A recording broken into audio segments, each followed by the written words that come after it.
Did you know that for this movie, Aaron Taylor Johnson's six-pack abs, displayed prominently on the poster, are real and not photoshopped? Photographer Gavin Bond, who took the original picture, confirmed by saying, "Yes, those abs are real.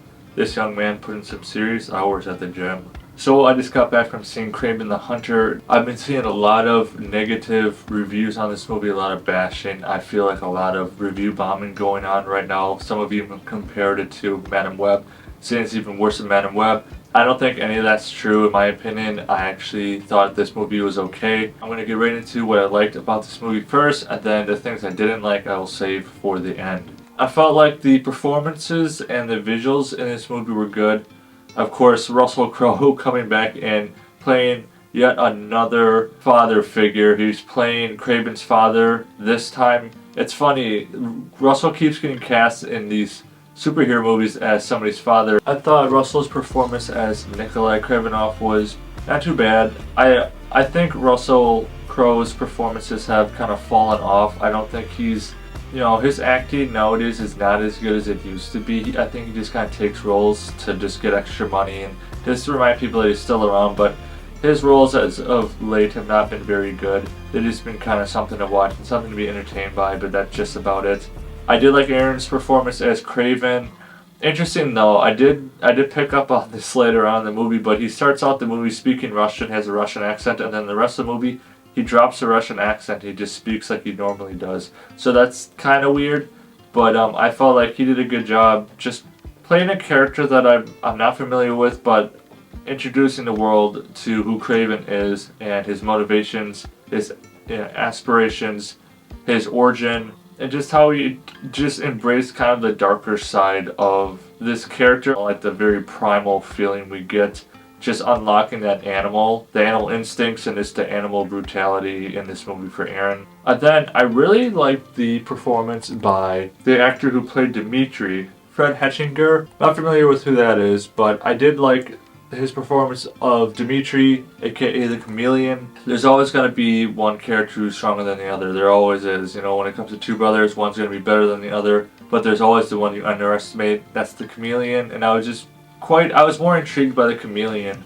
than I was by Kraven, because I think what the Chameleon can do is a little more impressive than what Kraven can do. I'm more interested in the more psychological side of things, like pretending you're someone you're not, changing your appearance versus just being a primal, crazy animal, having that crazy animal instincts. That's still cool, but the Chameleon definitely intrigued me a little more.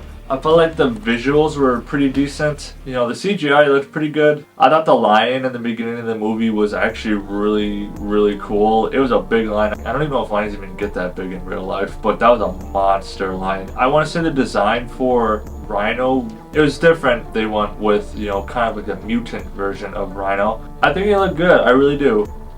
With the character of Kraven being connected to nature, especially like the predators of nature, I always thought it was really, really cool, like how we could just keep tapping into different animal instincts, whether it was, a lion's instinct or a bird's instinct or whatever it may be, like tapping into all these different predators and then using different predator techniques and different predator skills and using that on his enemies and whoever he was going up against was very, very fun to watch. I'd say one of the biggest things that drove me to see this movie was that it was finally rated R. I've been wanting a rated R Sony movie for the longest time.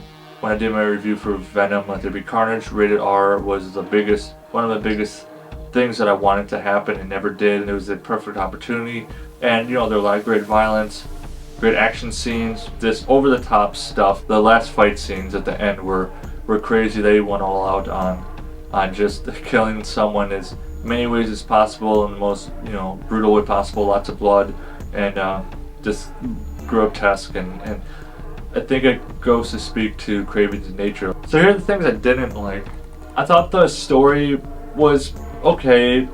It was generic, but once again with Sony just, when it comes to these standalone movies, they honestly suck at like creating good, strong stories and good connections to an A and B and C storyline. They're always just so discombobbled, just stringing different things together, random stuff here, random stuff here. There's not much of a segue to the next scene.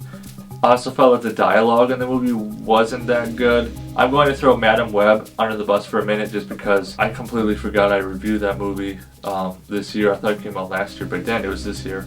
But that movie had like the worst dialogue I've ever seen in my life in a superhero movie. But this movie had okay dialogue. It wasn't very good. And then like, you know, what can you do with crap dialogue? You can only deliver it. You know, you can deliver it the best you can, but it still is going to be bad dialogue. So I don't fault any of the actors in the movie for their performance when it came to that dialogue. Because like I said, you can only do so much with that.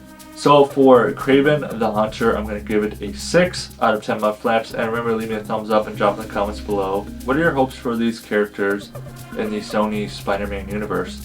See you next time.